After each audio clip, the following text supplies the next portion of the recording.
Hi అండి, welcome to our channel. So ఈ వీడియోలో శివరాత్రి గురించి ఫుల్ డీటెయిల్స్ ఉన్నాయండి. సో వీడియోని స్కిప్ చేయకుండా పూర్తిగా చూడండి, అప్పుడే మీకు అర్థమవుతుంది. ఓకేనా?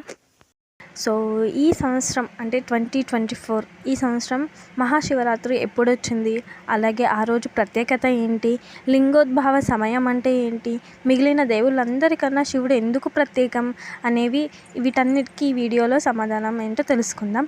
అలాగే ఉపవాసం ఉంటారు కదా, సో వ్రతాలు చేస్తారు కదా, సో వాళ్ళకున్న నియమాలు ఏంటి అనేది కూడా ఈ వీడియోలో తెలుసుకుందామండి.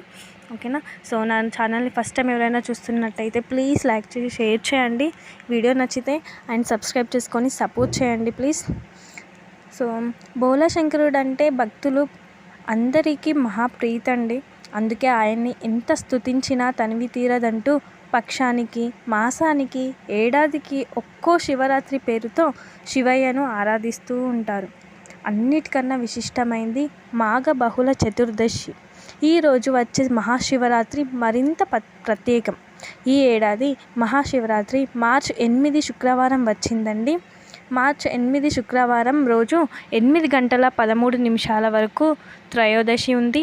ఆ తర్వాత నుంచి చతుర్దశి ప్రారంభమవుతుంది. మార్చి 9 శనివారం సాయంత్రం 5 గంటల 59 నిమిషాల వరకు చతుర్దశి ఉంటుందండి. అయితే శివరాత్రి అంటే లింగోద్భవ సమయానికి చతుర్దశి ఉండడం ప్రధానం. అందుకే మహాశివరాత్రి మార్చి 8న జరుపుకోవాలి. సో సృష్టితత్వాన్ని బోధించే శివయ్య హిందువులకు శివారాధన మీదున్న మక్కువ నానాటికి పెరుగుతోందే కానీ తగ్గడం లేదు.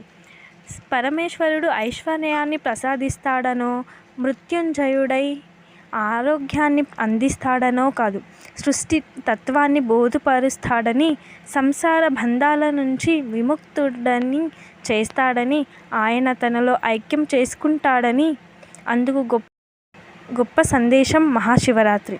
సాధారణంగా పండుగలన్నీ పగటిపూట పూజలు, పసందైన పిండి వంటలు, కొత్త బట్టలు, ఇలా రోజంతా సందడే సందడి. కానీ శివరాత్రి ఇందుకు విరుద్ధం. ఈరోజు ఉపవాసం, జాగరణతో, రాత్రివేళ పూజలతో గడుస్తుంది. అసలు లింగోద్భవ సమయం అంటే ఏంటి అనేది తెలుసుకుందాం. బోళాశంకరుడు లింగ రూపంలో దర్శనం ఇచ్చిన సందర్భం మహాశివరాత్రి. దీని వెనుక ఉన్న కథ కూడా అందరికీ తెలుసు.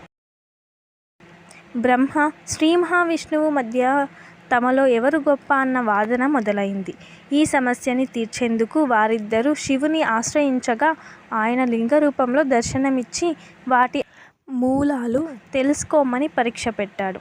విష్ణువు దిగువ భాగాన్ని, బ్రహ్మదేవుడు పై భాగాన్ని వెతుక్కుంటూ వెళ్ళారు. ఆ సమయంలో బ్రహ్మకు కేతకి పుష్ప అంటే మొగలి పువ్వు అలాగే గోవు బ్రహ్మదేవుడికి దర్శనమిచ్చాయి. సో బ్రహ్మదేవుడు వచ్చేసి నేను మూలాన్ని కనుగొన్నానని అబద్ధం చెప్పమని వాళ్ళిద్దరికి చెప్తాడు. సో బ్రహ్మదేవుడు చెప్పిన విధంగానే వాళ్ళిద్దరు గోవు అలాగే మొగలి పువ్వు కూడా శివునికి బ్రహ్మదేవుడు మూలాన్ని కనుగొన్నాడు అనేది అబద్ధం చెప్తారు. అప్పుడు శివుడు బ్రహ్మ చెప్పిన విషయాన్ని గ్రహించి బ్రహ్మను, మొగలి పువ్వుని, గోమాతను శపిస్తాడు. బ్రహ్మదేవుడికి భూలోకంలో గుడి కానీ పూజలు కానీ ఉండవని శపిస్తాడు. అలాగే మొగలి పువ్వుకి పూజా అర్హత ఉండదని, గోవు ముఖంతో అబద్ధం చెప్పి తోకతో నిజం చెప్పడం వల్ల గోముఖం చూడడం పాపంగా, గోపృష్ఠ భాగాన్ని చూస్తే పాప పరిహారంగా శపిస్తాడు. ఈ మహావిష్ణువు సత్యం పలకడం వల్ల ఆయనకు విశ్వవ్యాపకత్వం అనుగ్రహిస్తాడు.